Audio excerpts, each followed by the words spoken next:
नमस्कार दोस्तों, मेरा नाम हरीश राजपुरोहित है। आप देख रहे हैं वस्त्र ऐप का यूट्यूब चैनल। आज हम बात करने वाले हैं टेक्सटाइल इंडस्ट्री में जो जीएसटी की दरों में संशोधन किया गया है उसके ऊपर। हर कपड़ा व्यापारी को ये वीडियो जरूर देखना चाहिए, क्योंकि इस वीडियो में हम बात करने वाले हैं कि आखिर जीएसटी काउंसिल को ये निर्णय क्यों लेना पड़ा, क्या थे इसके पीछे मेन रीजन और आपके ऊपर इसका प्रभाव क्या पड़ने वाला है। ये वीडियो लास्ट तक जरूर देखें। जीएसटी आने के बाद में टेक्सटाइल इंडस्ट्री को भी टैक्स के दायरे में लाया गया और 5% की स्लैब में इसको रखा गया। तो इन दिनों ऐसी क्या जरूरत आ पड़ी कि जीएसटी काउंसिल को टेक्सटाइल इंडस्ट्री को 5% की स्लैब से हटाकर 12% में ले जाना पड़ा। तो इसके लिए थोड़ा सा आपको फ्लैशबैक में जाना पड़ेगा कि जीएसटी काउंसिल की मीटिंग हम सबको याद है, जब इन्वर्टेड ड्यूटी स्ट्रक्चर का मामला उठा था। और ये इन्वर्टेड ड्यूटी स्ट्रक्चर एक टेक्सटाइल में जीएसटी की प्रॉब्लम या समस्या आप बोल सकते हैं कि विसंगति है। तो इसके बारे में हम डिटेल में भी बात करेंगे, लेकिन जो इन्वर्टेड ड्यूटी स्ट्रक्चर है उसका निजात पाने के लिए, उस प्रॉब्लम समस्या का समाधान के लिए गवर्नमेंट को ये डिसीजन लेना पड़ा कि उनको रेट्स बढ़ानी पड़ी।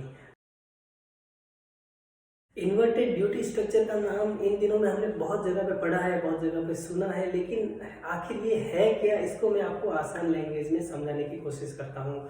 कि मानिए मैं एक फैब्रिक मैन्युफैक्चरर हूँ और मैं फैब्रिक बनाने के लिए यार्न परचेज करता हूँ, यार्न का इनपुट लेता हूँ मेरे ऑर्गेनाइजेशन में। तो जब मैं यार्न परचेज करता हूँ तो मानिए कि यार्न पे 12% का जीएसटी लगता है और मैं उसको 12% का जीएसटी देकर परचेज कर रहा हूँ। अब मैं उसका प्रोसेस करके फैब्रिक बना रहा हूँ, फैब्रिक जो मैं बेच रहा हूँ वो मैं 5% की जीएसटी लगाकर बेच रहा हूँ। तो आप मानिए कि जो मेरा इनपुट आ रहा है कच्चा माल वो हाई रेट में आ रहा है, 12% की टैक्स रेट में आ रहा है, और जो मेरा आउटपुट जा रहा है वो मेरा लो स्लैब में जा रहा है, 5% में जा रहा है। तो इसकी वजह से क्या होता है कि गवर्नमेंट को रिफंड का प्रावधान करना पड़ता है और ये जो डिफरेंस है वो रिफंड करना पड़ता है सप्लायर को या मैन्युफैक्चरर्स को।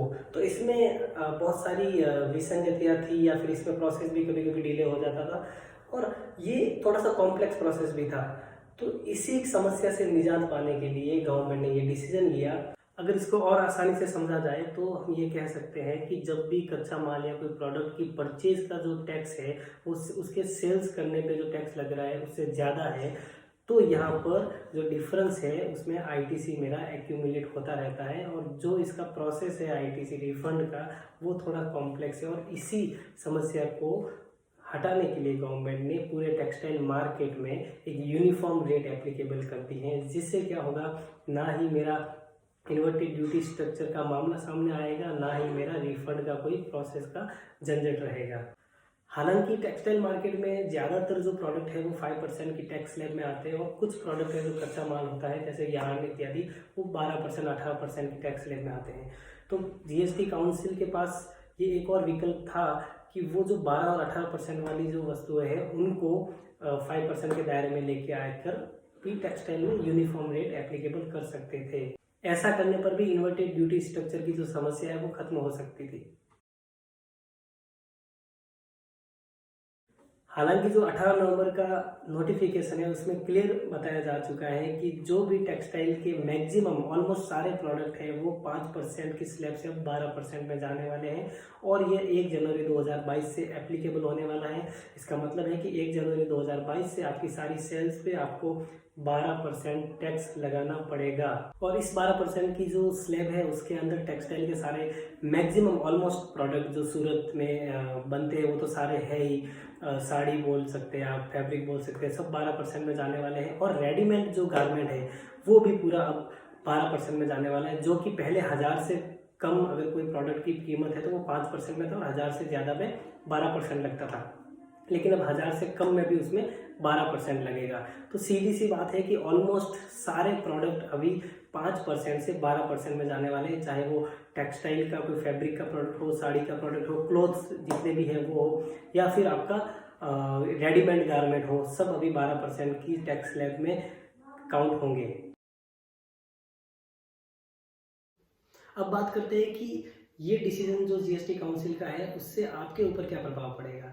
तो सबसे पहला तो जो प्रभाव पड़ेगा वो एंड यूज़र को प्रभाव पड़ेगा कि उसकी जो एमआरपी है वो बढ़ जाएगी। जैसे एग्जांपल लेते हैं कि पहले 1000 रुपये की चीज़ पे 5% लगता था, तो 1050 में वो खरीदता था।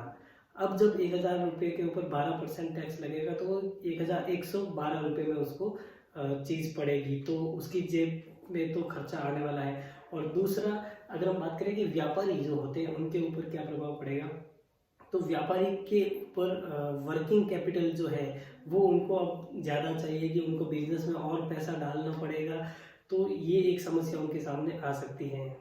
और दूसरी ये समस्या आ सकती है कि उनको उनके प्रोडक्ट के प्राइजेस जो है वो इंक्रीज हो जाएंगे, क्योंकि आज के माहौल के हिसाब से देखा जाए तो प्राइस एक बहुत बड़ा फैक्टर होती है और हर कोई चाहता है कि कम से कम प्राइस रखे। लेकिन अब जीएसटी की रेट ज़्यादा होने की वजह से उनकी जो प्रोडक्ट की जो एमआरपी है वो भी बढ़ने वाली है।